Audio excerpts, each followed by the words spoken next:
Oh, I'm just messing. Welcome.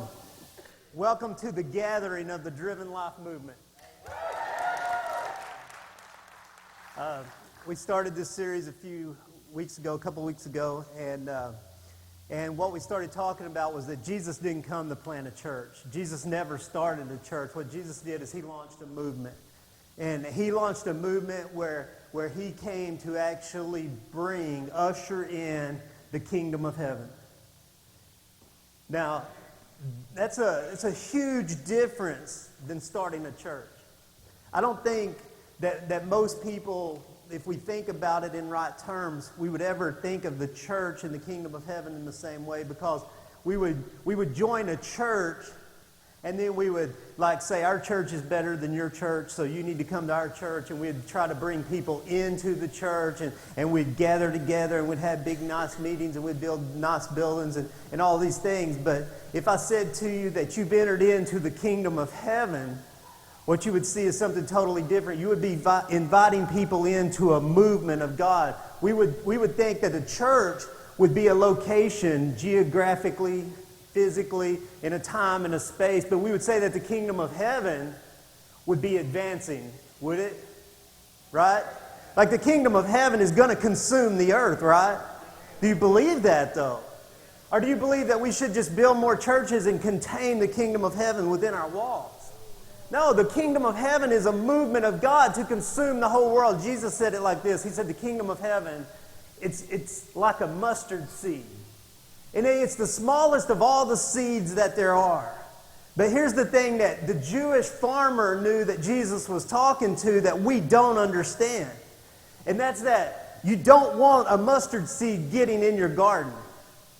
Because when Jesus said the kingdom of heaven's like a mustard seed, everybody was like, oh, wait, whoa. And we're like, so what? Put it on a chili dog and let's go, The kingdom of heaven was like a mustard seed. Here's what the Jewish farmer knew that we didn't know, is that if one of the smallest seeds that there is out there got into your garden, it would start to grow. And all of a sudden, it would consume everything else, and it would choke out all the other plants, and it would take over everything, and it would kill your watermelons, it'd kill your cantaloupes, it'd kill your tomatoes, it would consume everything. You would have mustard everywhere. Be like Lord of the mustard. You just have mustard, just plants growing everywhere, consuming everything. Jesus said this is what the kingdom of heaven is like. Like when you're entering into the kingdom of heaven, you don't have to tell people, man, you need to go out and share your faith. You need to go out. So everybody's sitting in classrooms and they're like, you need to go and knock on doors and tell people to get saved and all of this. And we call that evangelism in the church. But see what happens when the kingdom of heaven starts to consume us and to consume our lives? You can't shut up. You're telling everybody, everywhere, about how great God is, and about the movement of God, and about healing, and about forgiveness, and about being made right in relationships again, and about being healed and set free and delivered, and all of these things, because the kingdom of heaven starts to consume every part of your life. See, when you go to church, you have your church life and then your real life. But when you enter into God's kingdom and it consumes you, it starts to consume your job. It starts to consume your relationship. It starts to consume everything. It starts to be your motivation for living. That's what this is about. It's what this series is about. It's about waking up. It's called The Awakening. And we're here to wake up the church. Church is changing. This church is changing. Church has to change. Our ideas and concepts of church have to change. Jesus left his disciples in the world, and he told them to go and make disciples so they could carry the mustard seed into all the world. And because of what they did, I know Jesus today. And not only do I know about Jesus, and not only have I fallen in love with Jesus, but I've actually entered into his kingdom, where his kingdom consumes my life, where it consumes every part of me, where I don't have a separate life in the world and a separate life at church. It's the kingdom, and it's all part of who I am. It's my total and complete identity. And I don't have identity outside of Christ. I'm dead to that person. That person's gone. He's long gone. The one who lived selfishly and lived by his desires and by his agenda, he's gone. He's dead. And he's alive and resurrected in Christ, and he is new and different person.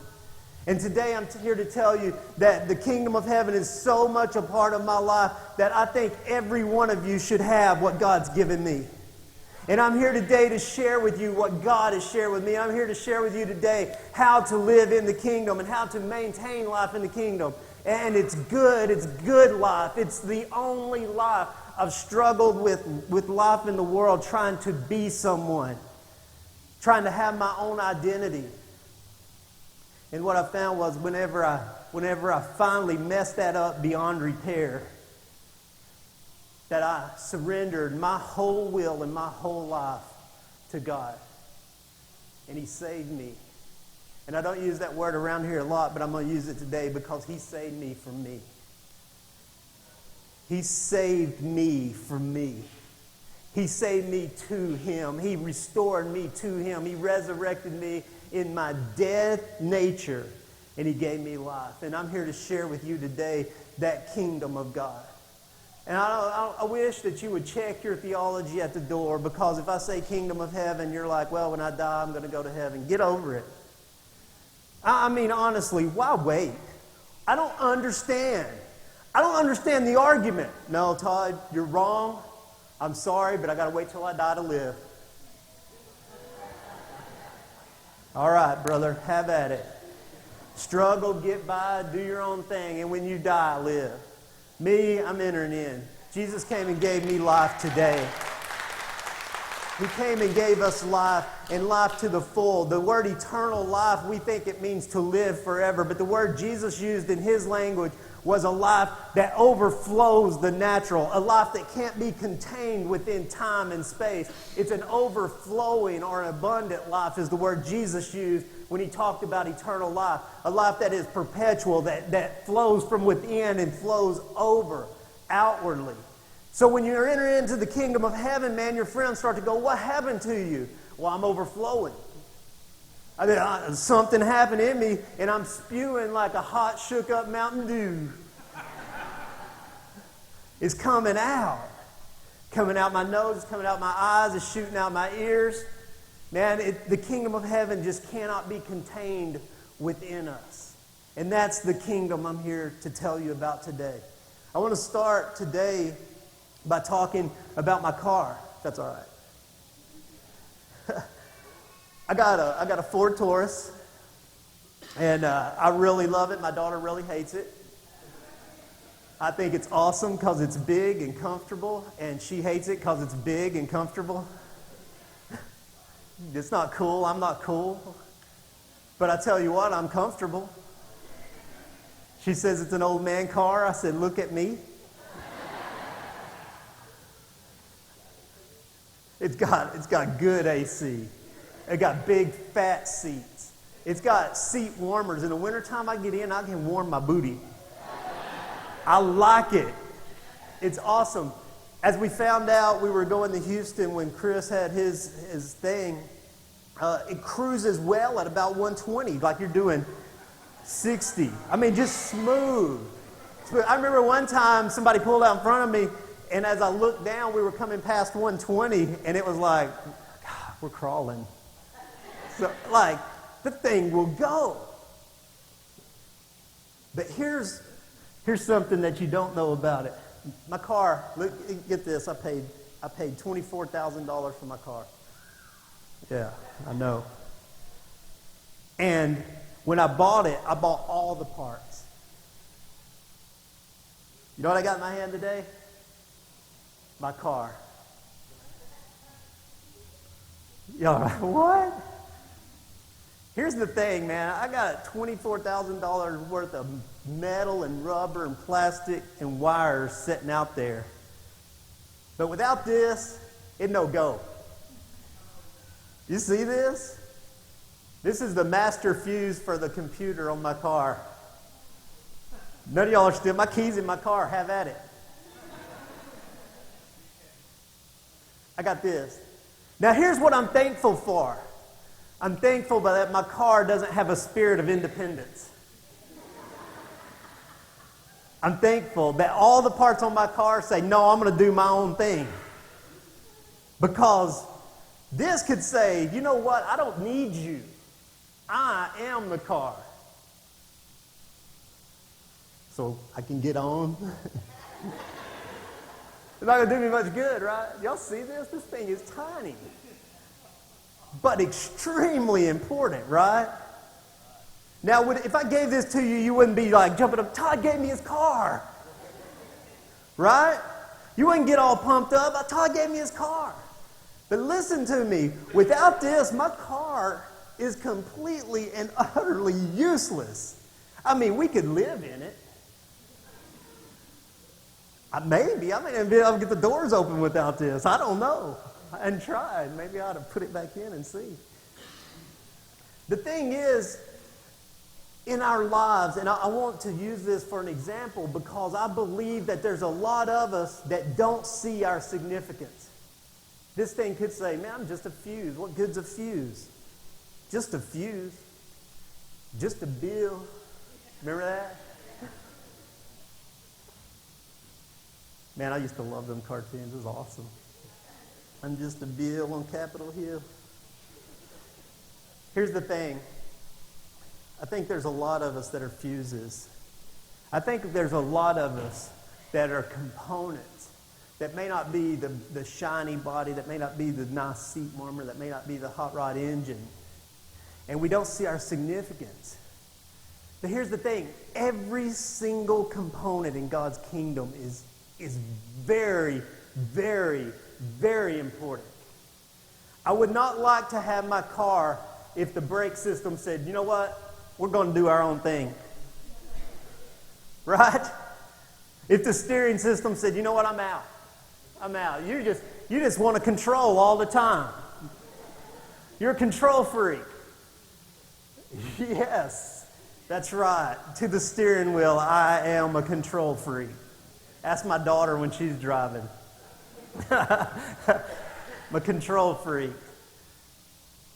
They could, say, you know what? We're sick of you controlling us. We're quitting. I'm a fuse and I'm quitting. See what you can do without me. Well, now me and the rest of the car, because of this guy's spirit of independence, we're all suffering. We're all suffering. Here's the thing, man. When we have in our country a spirit of independence. And it's so infiltrated into all of us that we actually celebrate it. We value people who are the most independent. We teach our children to be self-sufficient, independent. Our country is built off of a declaration of independence. Which is funny because it's a declaration of independence and then we call for states to all agree to become one, right? Which is weird. There was a couple of guys a few years ago that thought Texas should be independent. Of course, they're all dead now. That didn't work out too good for them. And sometimes, man, I would say, Texas should be independent. Well, that's awesome, maybe. But you know what? There's some crazy people in Texas. There's some crazy people here. Maybe, just maybe, we need others. Just maybe. See, the thing is, this spirit of independence, it gets in us and it starts to look like, I don't need anybody. I don't need anybody else. I'm going to make it on my own. I'm going to have it my own way. I'm going to do my own thing. And we celebrate that individual attitude. And we say, man, that person's going to go for it. And here's the way it starts to look when we get into society. We see people and we see like, you got McDonald's, right? And then along comes Mr. King. And he says, I can make a burger better than McDonald's. You can have it your way, right? So here comes Burger King, and they say, we can do burgers better. And so they've got an independent attitude against this one. And then here comes Whataburger, and they say, well, you guys don't even know what you're doing. You know how to make a burger. Here's how you do it. 75 things at 50 cents each is a $47 burger. You can put on there. It's awesome. They know how to do it. So all of a sudden, man, we've got all of these things, and everybody's looking, and I can do this better. And so everybody gets this spirit of independence. But what if everybody was working together to make the greatest burger ever? Because I'm looking for that place. I'm looking for it. But everybody's got an independent thing, and we celebrate individuality. We celebrate differences. Listen to me. You are made, you are uniquely created. And that's a good thing, okay? You are uniquely created. I'm not talking about being something you're not. This fuse is uniquely created. It does what it's supposed to do. It was created by a person to do its job, to look like it does, to act like it does, to perform like it does. Okay, that's called uniqueness. And celebrate your uniqueness. Celebrate the way you were created. But if this fuse ever got a spirit of independence, do you understand the difference between uniqueness and independence? See, there's a major difference. All the parts on my car are unique to themselves. But if any of them decide they want to be independent, I've got problems. I used to drive this old Dodge truck, and it had several parts that thought they were independent. I would be driving, and one of my tires would turn. Independent, it did its own thing. Sometimes I'd be driving, and I'd be in one gear, and it'd just go to another. Independent transmission. Just parts of the truck didn't want to cooperate with me and the other parts. And that wasn't a good truck. I couldn't sell that truck for what I could sell my car for. My car is worth more because the parts conform. They're unique, but they're definitely not independent. The kingdom of heaven is filled with unique individuals. The kingdom of heaven is created by the coming together of very unique individuals. Every one of you have a different background, and every one of us have a different story. Every one of us have come to know our God in a totally different way. I remember being in church when I was little, and there was only one way to come to Jesus or get saved or whatever. But let me tell you, I've never met two people that had the same story. I never met two people who said, oh, this is the way God is, and this is the way God interacts, and there's no other way outside of this. Because every time I meet someone, they have a different story. You guys have different backgrounds. You come from different places. You have different gifts and abilities. You all look funny. You all look different. You are all different. You're all individuals. But God did not create you to be independent. Do you understand? We weren't created to be independent. Here's what happens with the spirit of independence. When the spirit of independence tries to enter into the kingdom of heaven, there's fighting, there's quarreling, there's bitterness, there's anger, there's backbiting, there's all of these things that happen inside this beautiful creation that God left here, this beautiful body that God left. Because we feel like we have to have our own or be our own.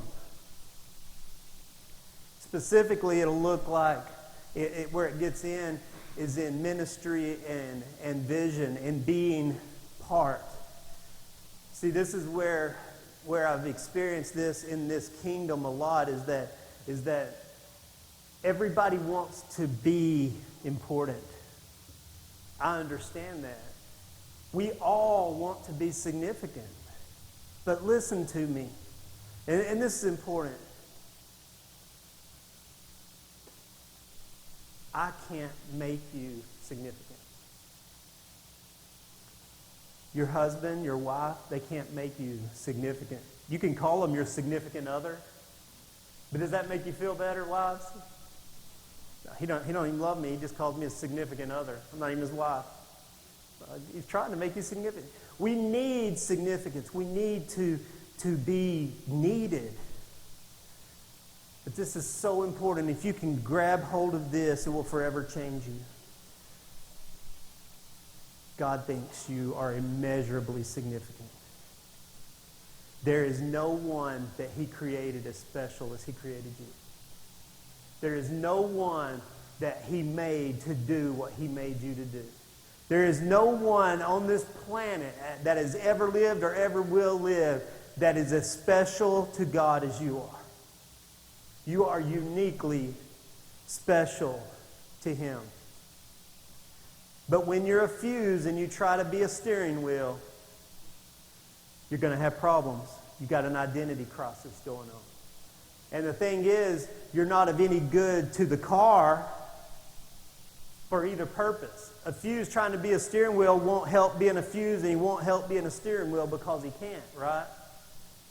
We have to come to our identity in Christ to the point where we accept how God made us and who God made us to be. And when we do that, we're going to thrive in the kingdom. We are going to thrive. We've got to be able to, remember I was talking about honor and submission last week? Honor and submission are the keys to life, guys. If we will submit ourselves, humble ourselves, and we will honor the authority that God has put over us, our identity and how God has created and shaped us is going to thrive. We are going to become part of something that we could never imagine. Think about my car, okay? If my fuse will submit and honor the rest of my car, then it can slip in. Then it becomes part of something that is very valuable. But by itself, what, $3 or $4? Like for you old people, that's like, oh my gosh, for a fuse? I remember when they were 15 cents.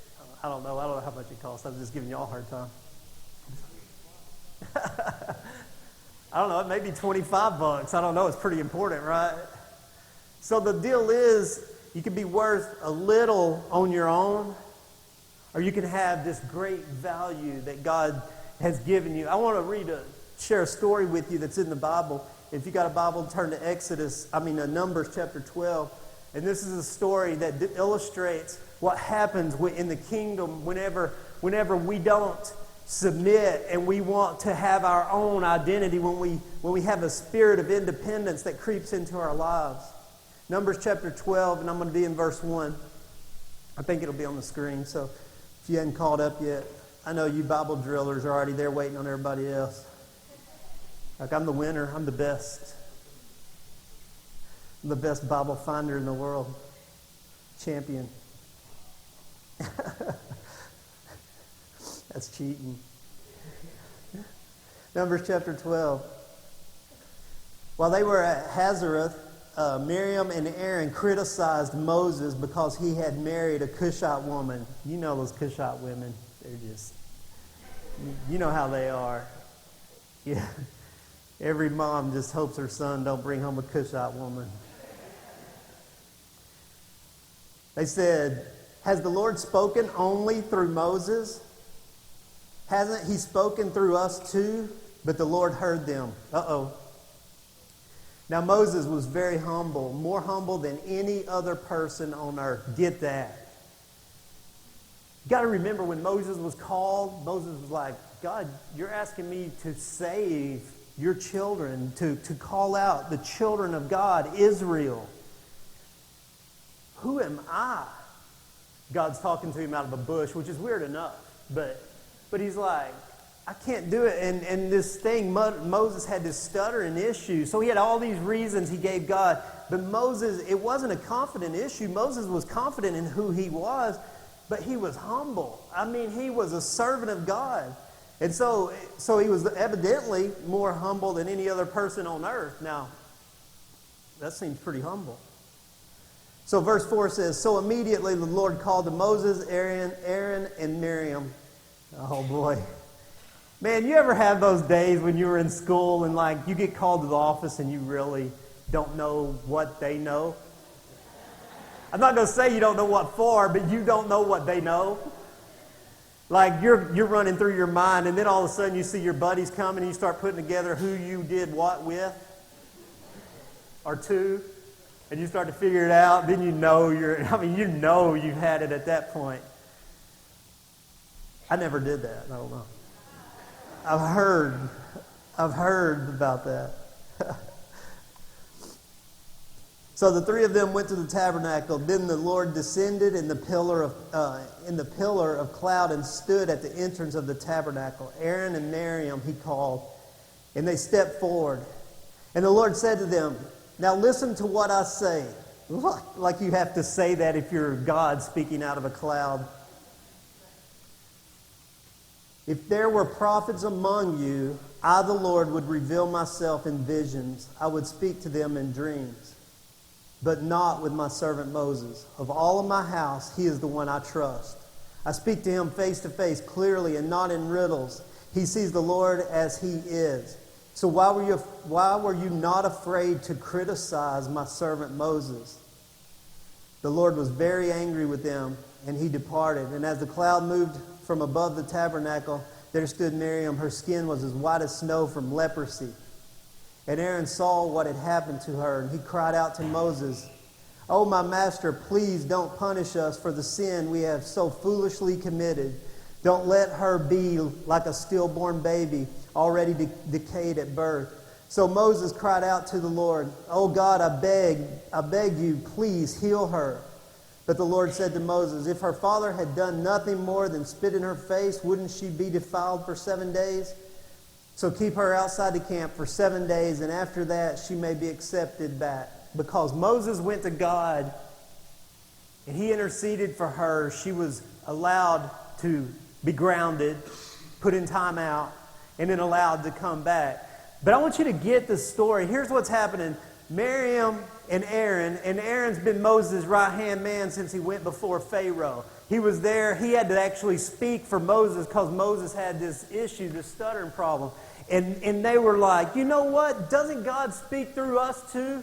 But they didn't like the fact that Moses was getting all the getting all the cred. You know, Moses was the big man on campus. He was the cool guy, and everybody was like, "Ooh, Moses talks to God." And ooh, Moses is going to talk. This is God speaking. And so they were complaining and they were griping and they were grumbling because they were jealous of Moses. They had a spirit of independence. They wanted their own ministry.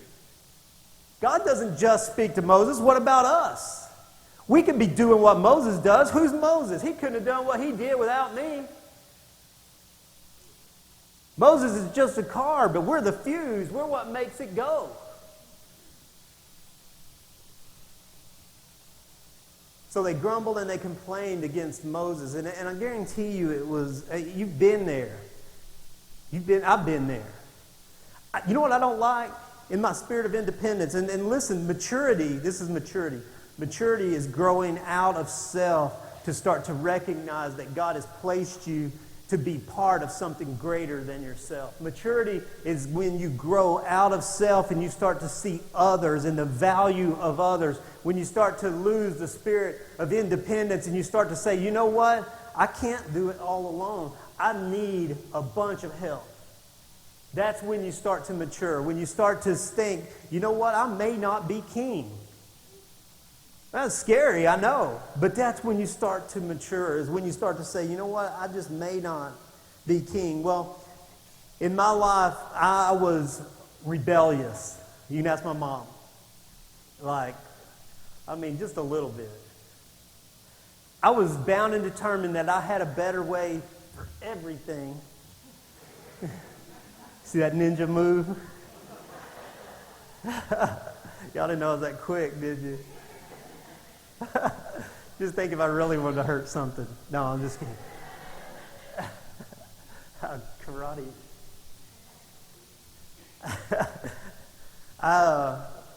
I wanted to do everything my way, man. I thought I had the right plan. I thought I had the right way of doing everything. And I was independent. I really didn't need anybody or anything else. And so I lived most of my life in this way of being independent. And you know what I found? I found that you work really, really, really, really hard. And you don't accomplish very much. What I found was whenever I got more mature, older, wiser, I started to just taunt me. You see that? About to ninja chop it. It is. What was I talking about? This fly is wearing me out up here. I work really hard. Oh, yeah. Here's what I found out when I got older, is that the more people that God sends my way, and the more that I work with people, and the more that we move together, man, we accomplish so much more with so much less effort. And that's the way God established His kingdom. But as long as you've got a Miriam attitude, as long as you think you should be doing what Moses is doing, you don't see value in who you are. We're always looking at other people and we're valuing what they are, what they do. I should be doing that, or they're great, they're awesome, and I'm scum, you know. And it's like this idea we have that everybody's better than us. And here's what I've found in my life is that as I meet most people are so insecure, they think everybody's better than them. And the ones who are the loudest and the boldest and the most aggressive, they're the most insecure. The ones who step up and dominate and control things, they're the most insecure. They think everybody's better than them, and they got to prove their worth and their value. What we got to do, though, is we got to realize that we are uniquely made to honor God with our lives. See, it's God's plan, it's God's kingdom, it's God's movement, it's God's life that He's given us and called us into. And so our only value and our only worth is in Him, not in what we do as an individual. And He's called us out to come together. He's called us to the gathering. He's called us to come together. He's called us to not lay down our passions and drives and vision, but to submit and surrender our passions and drives and vision under the passion and drive and vision of this church. If He has you here, that's what He's called you to.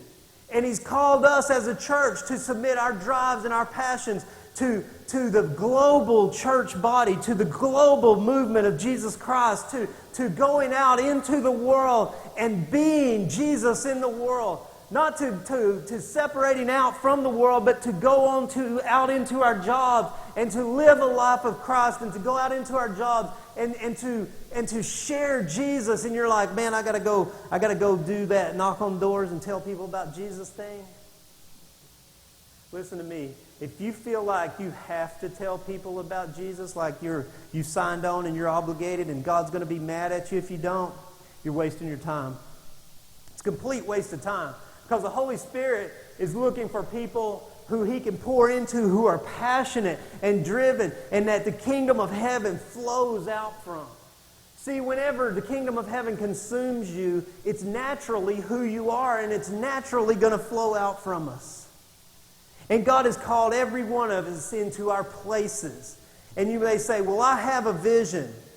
I have a vision, and my vision is great, and my vision is awesome, and y'all are holding me back.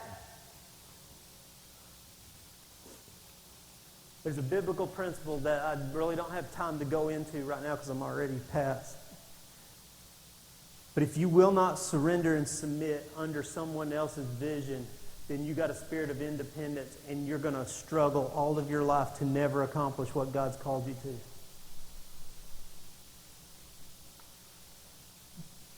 There was a soldier that came to Jesus, and he said, just command that my son would be healed. And Jesus thought, man, I haven't seen faith like this in all of Israel. And he says, I'm a man under authority. So I know that when I tell my men to go, they go. Because he was under authority, he had authority over men. And he understood the authority structure. And he understood the way authority flowed. That if you're not under authority, you don't have authority. That all authority comes from above you. And if we don't get it together and we don't line up and we don't come up, I'm seeking out and searching out people, men of God, who are going the direction that I'm going, who are further down the road than me, who are moving the kingdom of heaven forward. And I'm coming under them. Guys, I'm not going to reinvent the wheel. I'm not going back and starting from scratch. I want to stand on the shoulders of great men of God and of great churches who are already moving the kingdom of heaven. Guys, if we don't get rid of the attitude that if we don't do it our way, then we're going to be just like everybody else. We're going to die. We're going to work ourselves to death and never accomplish anything. You know how hard it is to come under, to be a leader, but also submit to the leadership? Everybody's like, oh, he's just copying this or copying that. Well, yeah, I'm not stupid. No, let me go. I'm going to reinvent everything. Like, we'll start over from scratch. No. I have a vision, okay? But my vision is part of Jesus' vision, and I'm assuming, just knowing Jesus, that I'm not the only one he's using right now. I'm assuming I'm not the only one with vision right now. I'm assuming I'm not the only one that's passionate about the movement of God in the kingdom of heaven, right? Because if I was, we got a lot of work to do. Right? Why don't we just join in with the rest of the world who's moving?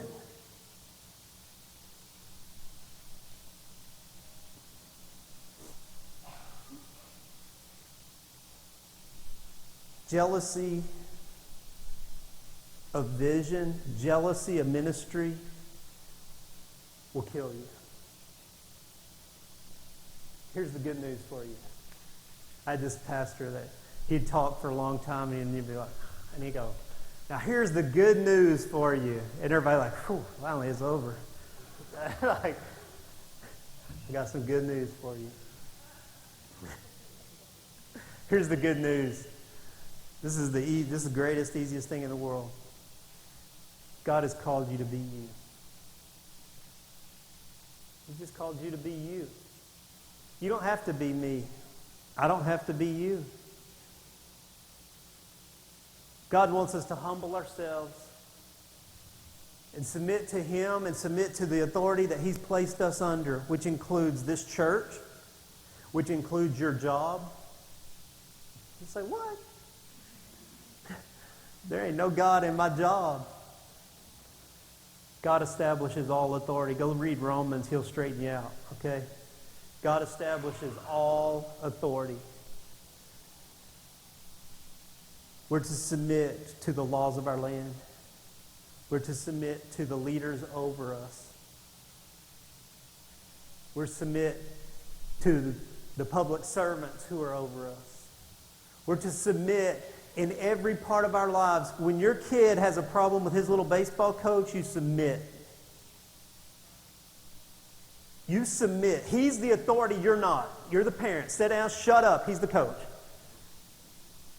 Well, he's not doing it right. Then you be the coach. Marry him.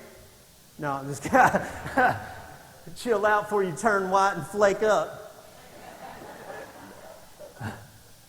Submit is the hardest thing in our culture to do because we are programmed to be independent. Submit. Here's the harder part. It's easier to submit than it is to honor. What does that mean? All right, Mr. Independent. Here we go. Y'all ready? You wear your big boy boots? When you submit, you just come under. You sit down, you shut up, you quit. Backbiting, bitter, argue. But to honor means to lift up. If I think about it, do you honor God or do you just submit to God? We submit by coming under, surrendering ourselves to His will. We honor God by exalting, lifting up, and proclaiming Him as Lord, right? If you want to be a man of honor, you have to honor. What does that mean? Not I hate my boss. Well, you better figure out some way to honor him. You better figure out some way to honor him, because submission will get you to keep your job. Honor will get you a promotion. It's the kingdom of heaven. Submission will get you in. Honor will get you promoted. Submission will let you be part, but when we honor, God elevates. When we honor those who God has placed over us, when we honor those who are in authority, when we honor God, when we honor the vision, when we honor the church, when we honor the police officer who just pulled you over for doing 76 and a 75. Thank you for doing your job. I was only doing one over. It was one over. Thank you for doing your job. I'm telling you guys, if this is a cultural issue that is destroying America. What America was born out of was a spirit of independence. But we've taken it to the point where it's destructive in nature. There is no honor. I haven't seen anything that honored a government official in so long. Here's the reason why. We're a country of independence, which means we don't submit to them or honor them because we're their boss. Whoa. Right? This is America, dang it. We're their boss. Well, keep that attitude. We'll just keep it in America. It seems to be going the right direction. It seems to be working out well. Right? Wonder what our nation would look like if the citizens of America would go, the vote's taken. He's our president. He's our congressman. He's our governor. He's our mayor. We honor him now. When time comes, we get another vote. But for time being, we honor. We submit. We honor. We lift up. We elevate. I guarantee you we teach our kids that they don't have to honor authority, and we can't figure out why they dishonor us at home. We tell them that you don't have to listen to your teacher. You don't have to listen to that principal. You don't have to listen to that coach. You're an individual. You're independent. Wear your colors. And then they come home and I don't know what's wrong with them. They won't mind me at all. I wonder why. So we teach them, you honor your principal, you honor your teacher while we're running them down. I see this all the time, man. Wives, they pray, get their husbands to church. My husband's got to come to church. Got to get my husband in church. Man, pray. Todd, pray for them. Man, if they could just get here, if they could come see, if they could do this, if they could do that, that's great. They come in, they come here 3, 4, 5 Sundays, 6 Sundays. 7th Sunday, they go home. I can't believe they're doing that. I don't know why that music's so loud. I don't know why them walls are green. I don't know why that church has to do this. I don't know why the coffee's hot and the donuts are cold. I don't know why all this. And your husband's like, oh yeah. This is why. I remember this now. Because you don't honor. There's no honor. Your friends don't want to come with you. They don't want to be part of what you're doing in your life because you gripe about it. You don't honor it. You don't lift it up, elevate it. You're not driven with the passion of it. If you want to see the kingdom of heaven move, it's got to move through honor. It's got to move through submission. We have got to put to death our spirit of independence and see our value in who we are and where God has us. Do you understand that if you don't realize your value, then nobody else can value you? If you don't realize your worth, you set how much you're worth to everyone in your life. You set it. And if you disvalue yourself, or if you don't know how much you're worth, if you don't realize that to God you're worth His life on the cross, if you don't realize how valuable you are to Him, and you just set your own value, then that's going to be the ceiling of how everybody else in this world values you.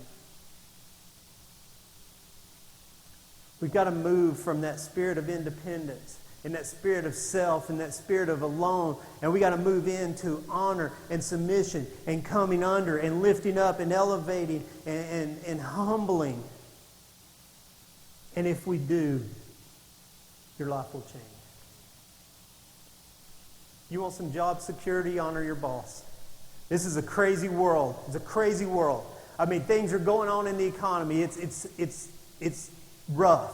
It's unstable, to say the least. You want stability? Honor. Humble yourself. Swallow pride. I mean, a big old gulp of pride.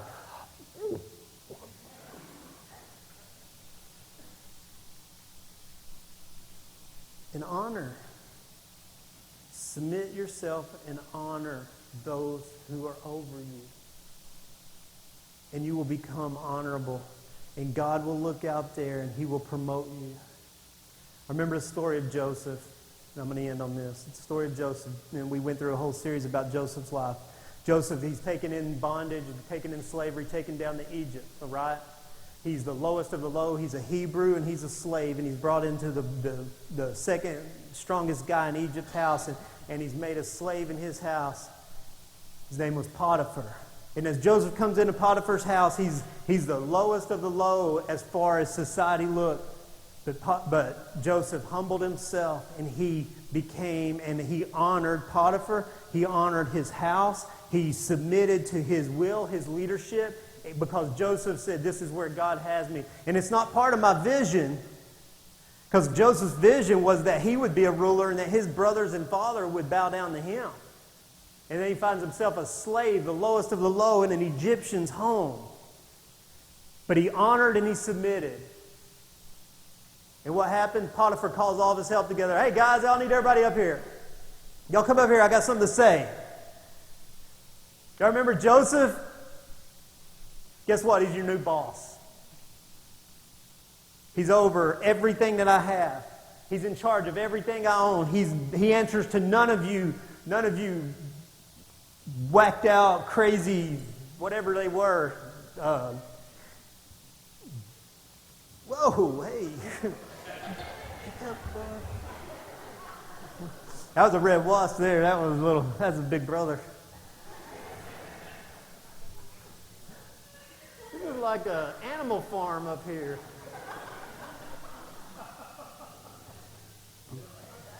I'm like seeing stuff now, man. All right, here's the thing, man. I just want you to leave with this. Think about the words you say. Think about your attitudes of your heart. Think about the way you handle people over you and under you. Are you honorable? Do you honor? Are you submissive? Do you submit? I heard that one. I think it was close. Bzzz. If you will, your life will change. Your life will absolutely change. It's God's will for you. And the kingdom will advance and the movement will move through you. And you will change the world around you. Isn't that what you want? Don't you want to change the world around you? Man, I do. I was created for this. I was created to impact this world. And I know that the only way I can do it is through submission and honor. Guys, let me pray for you. God, I come to you right now and thank you so much for showing